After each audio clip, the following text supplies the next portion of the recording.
olsun dəyərli psixoanaliz izləyiciləri. Hər cümə olduğu kimi bugün də həmkarım Heyran İbrahimlə bərabər efirdəyik. Xoş gördük Heyran.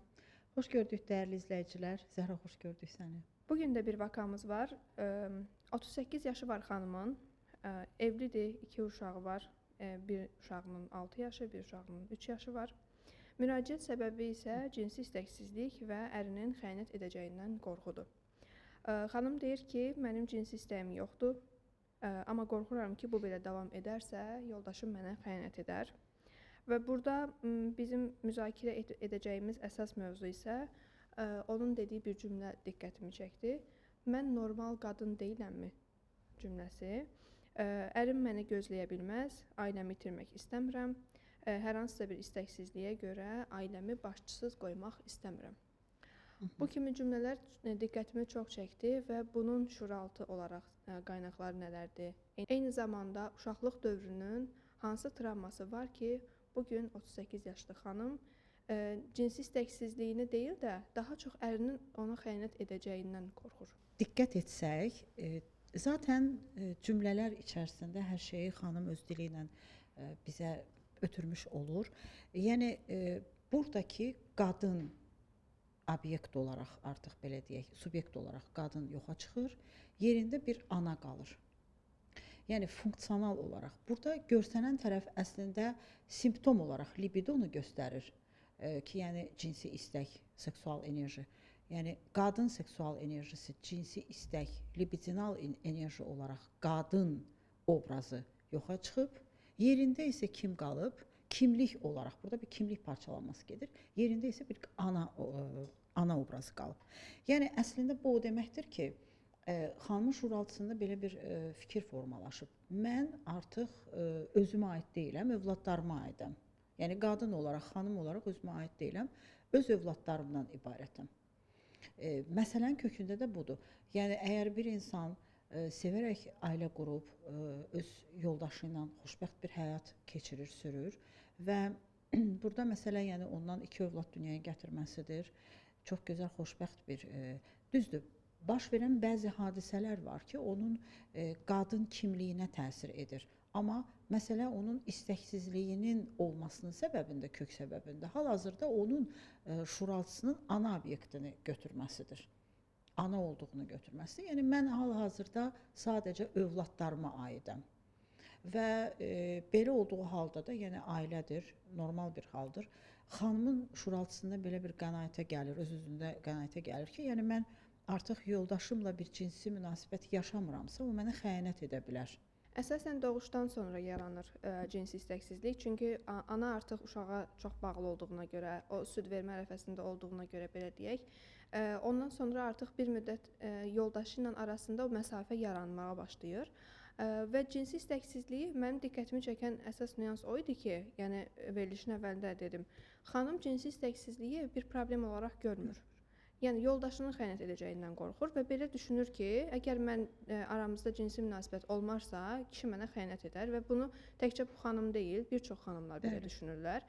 Ona görə də heç bir şəkildə zövq ala bilmirlər cinsi münasibət zamanı. Daha çox qarşı tərəfi tatmin etməyə başlayırlar.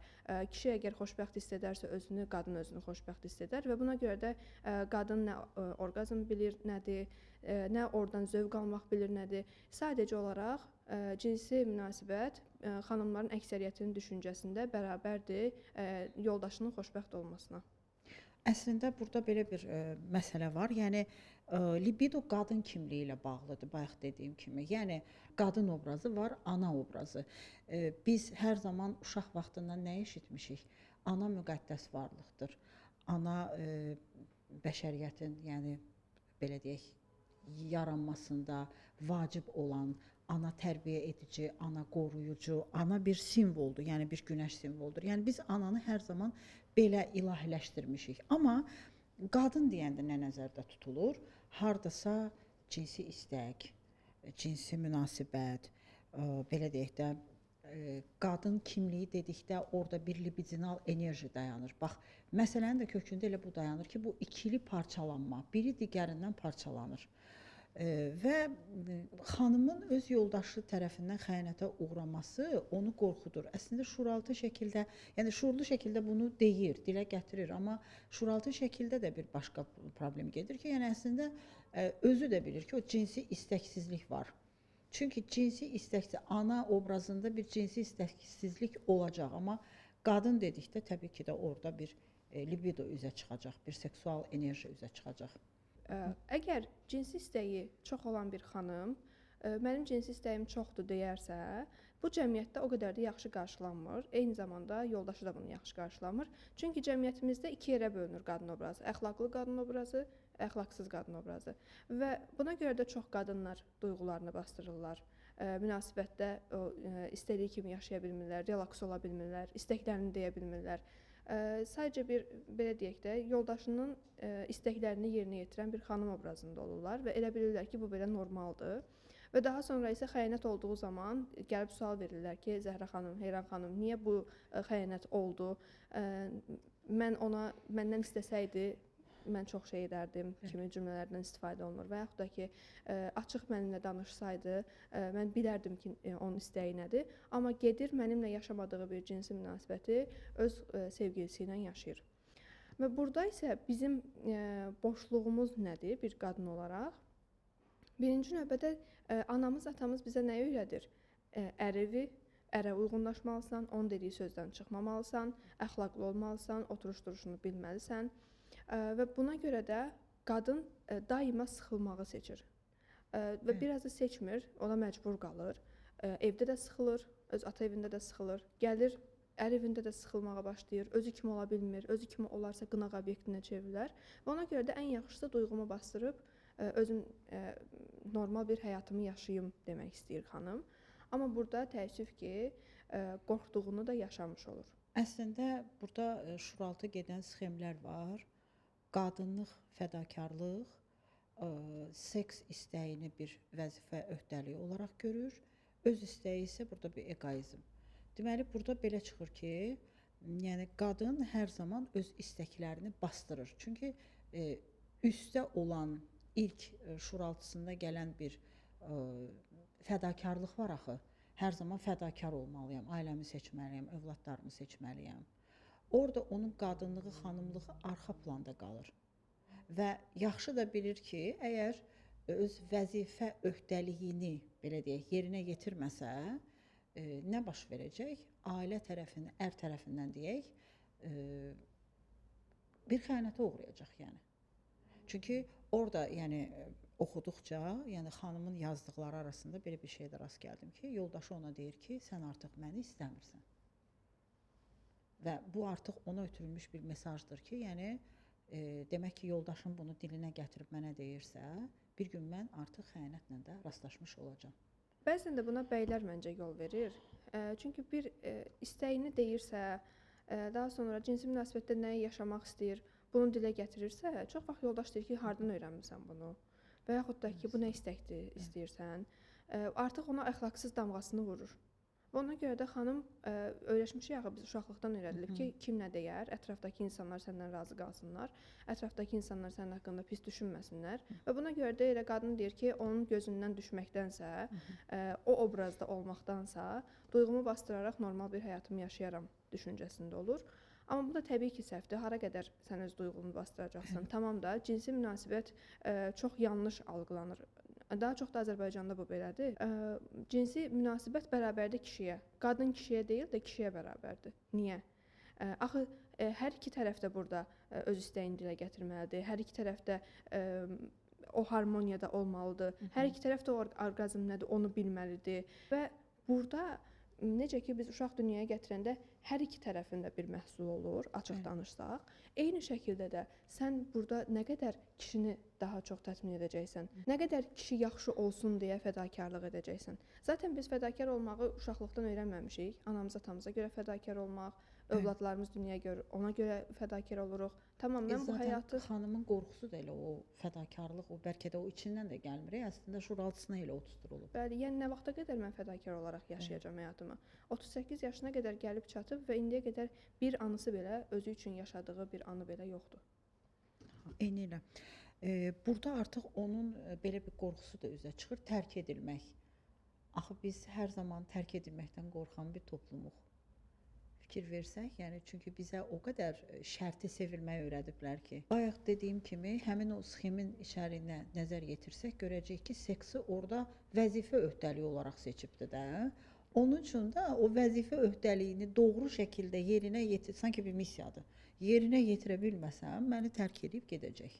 Və bu da uşaqlığa dayanır təbii ki. Əlbəttə. Həmin xanımın uşaqlığına qayıdarıqsa, bu uşaq necə böyüyüb, necə bir qadın olaraq böyüyüb, duyğularını bastıran, daima öz istəklərini ikinci plana atan, ana məni tərifləsin deyə, ata məni tərifləsin deyə öz istəklərindən vaz keçən, onların istədiyi kimi davranan və sən qız uşaqsan, ağırbaşlı olmalısan, oturuşuna diqqət etməlisən.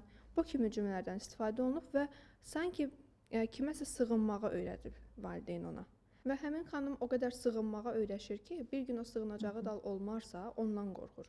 Axı hər zaman sığındı anasına, atasına, daha sonra gəldi həyat yoldaşına və bu gün də həyat yoldaşı ona xəyanət edir və etmə ehtimalı da daha yüksəkdir. Və bunu düşündükcə artıq xanım depressiyaya girir, özünü sevməməyə başlayır, emosional tükənmişlik yaşayır, emosional boşluq hissi yaşayır, eyni zamanda çox yeməyə başlayır. Bunların heç biri oradan çıxması üçün bir səbəb deyil əslində. Həmin xanımın mütləq ki, seansa ehtiyacı var. Köhnə proqramları silməlidir beynində və şuur altında hansı proqramlar oturubsa, onların hamısını siləndən sonra artıq mənə elə gəlir ki, daha yaxşı bir hala gələcək. Xanımın 3 və 6 yaşında bir övladı var. Təbii ki də burada bir xroniki yorğunluqdan söhbət gedə bilər. Bu da bir hormonal prosesdir. Libido nəyi tələb eləyir? Dolub daşmaq, həyat dolu olmaq. Əgər balaca evdə uşaqlar varsa, təbii ki də o yorğunluq elə bir formada bütün hormonlarımıza təsir eləyir. Bayaq dediyim kimi o yemə, o yuxusuzluq, melatonin hormonundan söhbət gedir. Təbii ki stres hormonu varsa, kortizol orada özünü biruzə verəcək, göstərəcək və qadınlıq dediyimizdə ana və öncə daha doğrusu ana, daha sonra isə qadınlıq enerjisi. Qadını biz vurduq, məsəl üçün vurğuladıq, orada libidoya bağladıq, amma ana olaraq da axı insan daima bax belə bu rejimdə yaşaması, o cinsi istəyini bastırması və yaxud da hər gün övladlarının qulluğunda durması, təbii ki, evin xanımıdırsa, burada bir yorğunluqdan söhbət gedir. Bütün orada hormonal proseslər bir-birinə qarışmış bir vəziyyətdə olur. Ona görə də yəni xanım artıq o qadınlıq, o xanım belə deyək, mövqeyinin hər birini ikinci plana atır. Yeri gəlmişkən Heyran, mən buradan bu kimi problemdən əziyyət çəkən xanımlara müraciət etmək istəyirəm ki, ana olduğumuz zaman çox vaxt qadınlığı orada itiririk əslində. Biraz ora pauza dönəmidir. Doğuşdan sonra təbii ki, depressiyada xanımlar ola bilər, bunlar normal hallardır. Doğuş sonrası stres yaşaya bilərsiniz, doğuş sonrası depressiyada da ola bilərsiniz.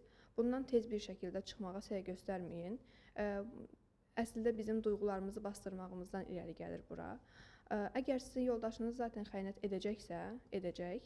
Amma birinci növbədə duyğularımızı bastırmamalıyıq.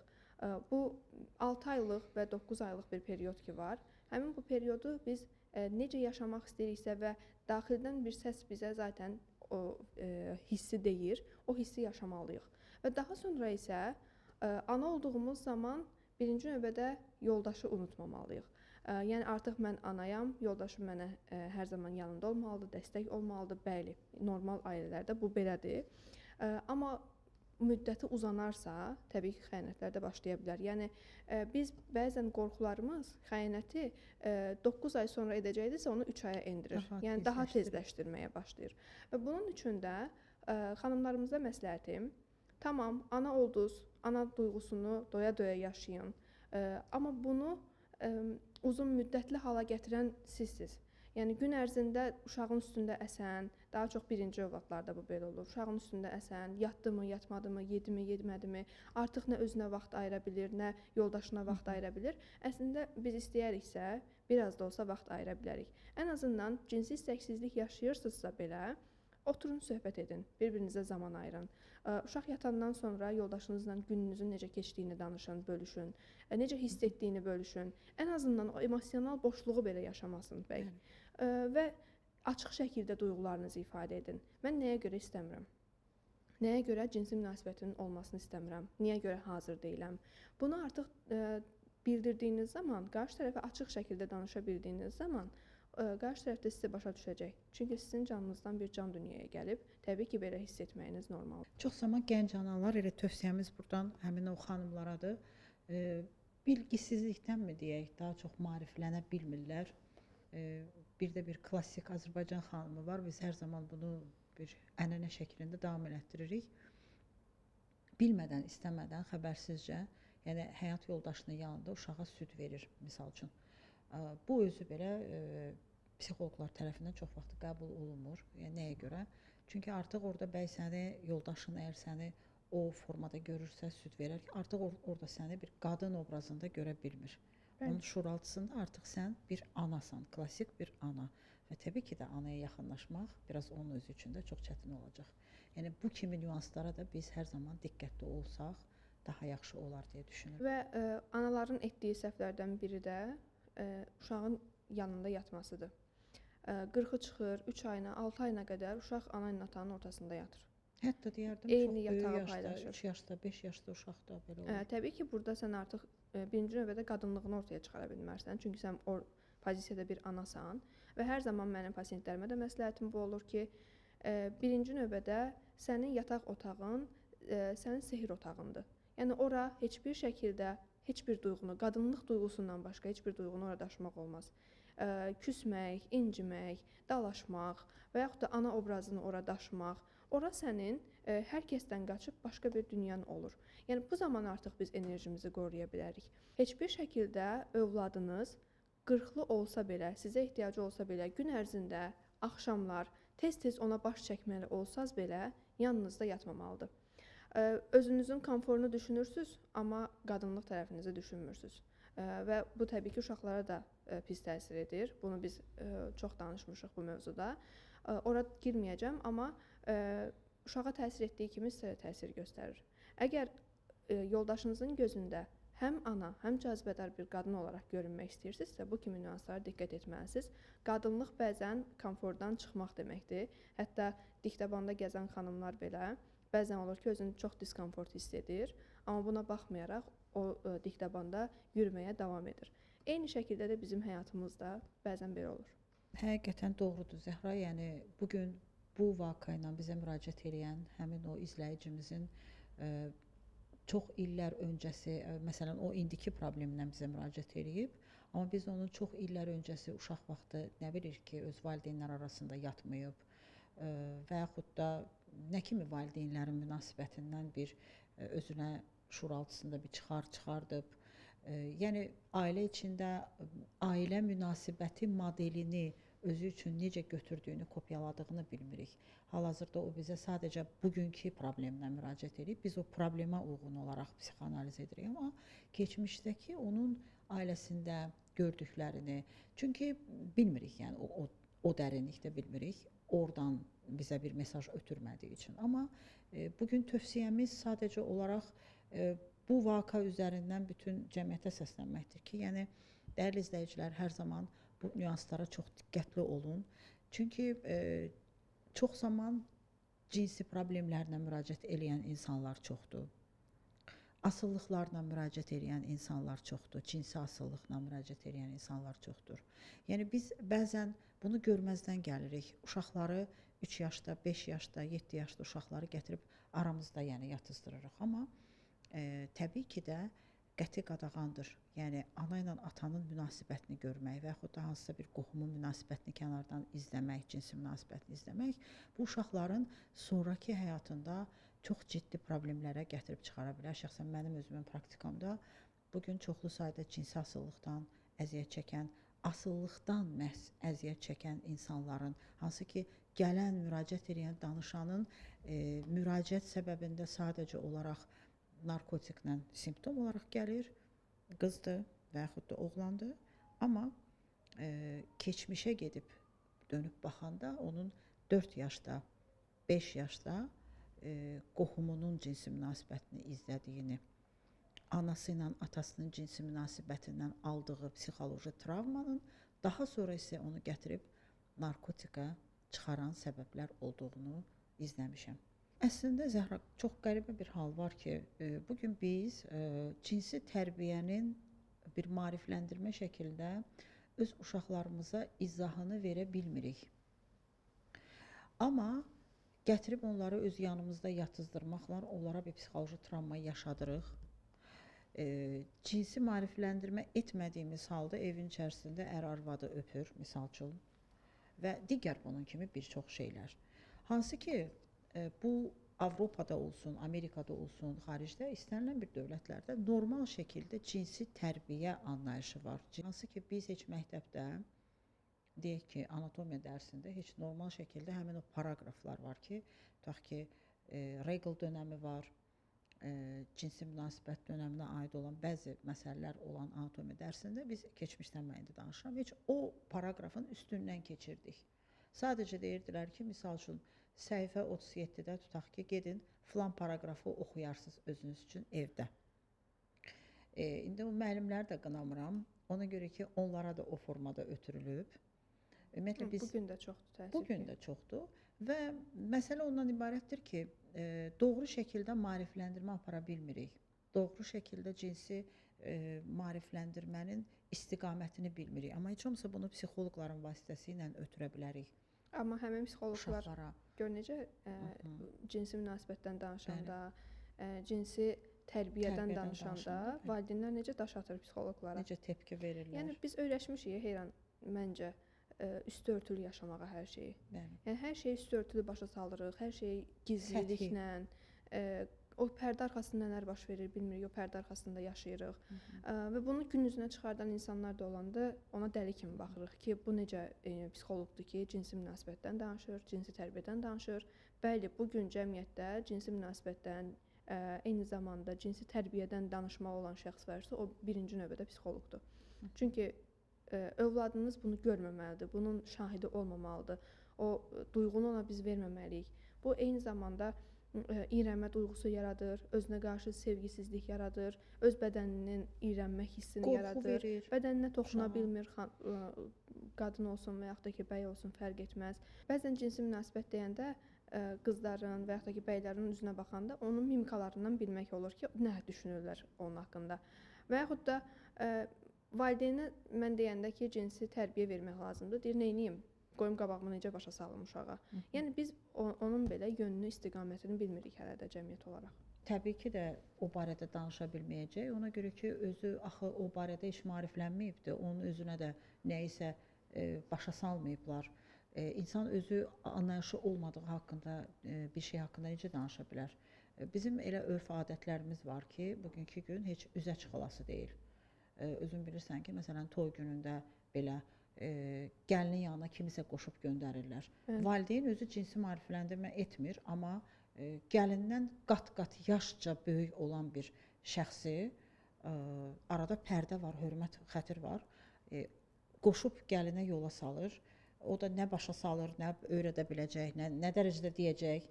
Yəni çox bərbad bir şəkildədir yəni bugün. Həmin bunlara da biz adi baxanda deyirlər ki, müasirlik artıq baş alıb gedir. Bu müasirlik deyil, bu olmalı idi. Və o vaxtda da var idi zaten. Sadəcə olaraq onlar gizlətməyi seçiblər, göz önündə yaşamayıblar. Amma bugün hər kəs göz önündə yaşayır.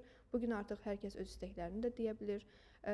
Sən dediyin kimi, yaşca qat-qat böyük xanımı özü ilə aparmır.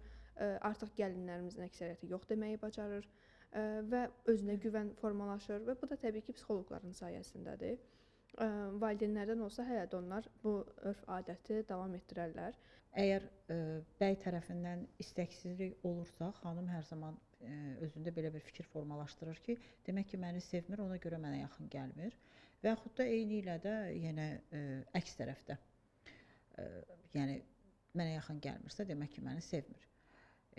Məsələnin kök səbəbini biz bu vaka üzərindən getdik, amma ümumiləşdirib danışsaq, təbii ki də burada sevginin də rolu çox önəmlidir. Yəni bu məsələdə misal üçün xanımda belə deyək, burada parçalanma var idi. Yəni onun ruhunda belə deyək ki, ana ilə qadın idi söhbət. Ona görə o qadınlığı ikinci plana atmışdı. Amma normal, yəni götürəndə digər vakalara baxanda, bəli, təbii ki də qadından əgər biz toxunuruqsa, Qadın emosional bir varlıqdır, yəni ruhsal bir varlıqdır. Daha çox sağ beyin yarımkürə ilə işlədiyinə görə qadınlar çox zaman sevməyəndə, sevgisi tükənəndə bəy yaxını buraxmaq istəmir. Bu da var. Artıq ondan yəni bir cinsi münasibətə girmək istəmir çox zaman. Əgər sevib ailə qurubsa, təbii ki də burada bu da çox vacib bir məqamdır. Eynilə yəni xanımın əgər istəyi, sevgisi tükənibsə, demək ki, çox zaman yaxına qoymaq istəmir və yaxud da çox az yaxına buraxır. Çünki artıq bu da onun vəzifəsi olaraq, bayaq dedik axı ki, şuuraltısında seks olaraq, libido olaraq bir vəzifə olaraq seçibdir. Yəni bir çox məqamlar var. Və yaxud da ola belə ilk başlarda vaginizm problemi də ola bilər. Yəni o qədər ki, o keçmişdən aşılanır, qorxu şəklində aşılanır və yaxud da iyrənclik şəklində və yaxud da oğlan uşaqları ilə oynamaq olmaz. Onlar təhlükəli bir obyekt olaraq sunulur ki, qız uşağının, yəni şuuraltısına artıq ailə quranda onun üçün çətinlik törənir yaxına buraxmağa. Hətta sevib deyə onu məsəl üçün mən çox görmüşəm. Amma cinsi münasibətdə onu yaxına buraxmaq istəmir.